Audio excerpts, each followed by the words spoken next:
ഇന്ന് നമ്മളിവിടെ നോക്കാനായിട്ട് പോകുന്നത് ഈ ഒരു സമയം യൂണിവേഴ്സ് നിങ്ങളെ എന്തെങ്കിലും അറിയിക്കാൻ ശ്രമിക്കുന്നുണ്ടോ എന്നുള്ളതാണ്. എന്തെങ്കിലും ഒരു മെസ്സേജ് പാസ് ചെയ്യുന്നുണ്ടോ അല്ലെങ്കിൽ അത് ഏത് കാര്യത്തെക്കുറിച്ചാണ് എന്നുള്ളത് നമുക്ക് നോക്കാം.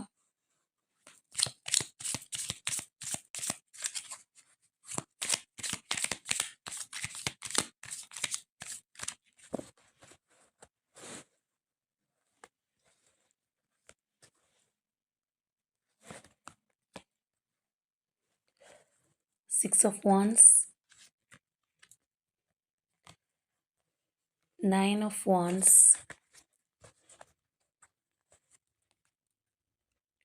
Two of wands and page of cups.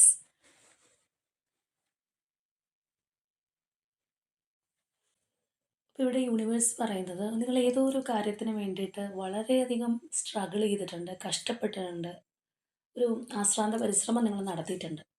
അത് ചിലപ്പോൾ നിങ്ങൾ ഒരുപാട് നാളുകളായിട്ട് ട്രൈ ചെയ്യുന്നൊരു കാര്യമായിരിക്കും. എന്തോരം അതിനകത്ത് എഫേർട്ട് ഇട്ടിട്ടും നിങ്ങൾക്ക് റിസൾട്ട് കിട്ടുന്നില്ല, അല്ലെങ്കിൽ വിചാരിച്ചതുപോലെയുള്ളൊരു ഇമ്പ്രൂവ്മെൻറ്റ് ഉണ്ടാവുന്നില്ല എന്ന് കരുതിയ ആ ഒരു കാര്യം വിജയത്തിലേക്ക് എത്താൻ പോകുന്നു എന്നാണ് യൂണിവേഴ്സ് പറയുന്നത്. ആ ഒരു വിക്ടറിയാണ് നിങ്ങളിലേക്ക് വരാനായിട്ട് പോകുന്നത്. അപ്പോൾ തീർച്ചയായിട്ടും ഇതിൻ്റെ ഒരു സൂചന യൂണിവേഴ്സ് നിങ്ങൾക്ക് ഓൾറെഡി തന്നു കഴിഞ്ഞിട്ടുണ്ട്. നിങ്ങളുടെ ഇമോഷൻസ് നിങ്ങൾ ശ്രദ്ധിക്കുക, നിങ്ങളുടെ ഇന്നർ വോയിസ് പറയുന്നത് കേൾക്കുക എന്നുള്ളത് നമുക്കിവിടെ കാണാം. കാരണം നിങ്ങളുടെ ആ ഒരു ഇൻറ്റ്യൂഷൻ സത്യമാവാനായിട്ട് പോകുന്നുണ്ട്. അപ്പോൾ യൂണിവേഴ്സ് തരുന്ന ആ ഒരു സിഗ്നലുകൾ നിങ്ങൾ അവഗണിക്കാതിരിക്കുക എന്നുള്ളതാണ്. അപ്പോൾ തീർച്ചയായിട്ടും യൂണിവേഴ്സ് നിങ്ങളുടെ കഷ്ടപ്പാടിന് തരുന്ന ഈ ഒരു റിസൾട്ട് നിങ്ങളുടെ ഫ്യൂച്ചറിലേക്കും നിങ്ങളെ ഒരുപാട് ഹെൽപ്പ് ചെയ്യുന്ന ഒരു കാര്യമായിട്ട് മാറും, അല്ലെങ്കിൽ നിങ്ങൾക്കൊരു ബ്രൈറ്റ് ഫ്യൂച്ചർ ഉണ്ടാവാനായിട്ട് സഹായിക്കുന്ന ഒരു ഘടകമായിട്ട് മാറും എന്നുള്ളത് കൂടി കാണാം. അതുപോലെ തന്നെ ചിലരുടെ ലൈഫിൽ എല്ലാം കൊണ്ടും ഒരു ന്യൂ ബിഗിനിങ്ങിനുള്ള ഒരു വഴിയായിട്ട് പോലും ഈ ഒരു കാര്യം മാറാനായിട്ട് പോകുന്നുണ്ട്.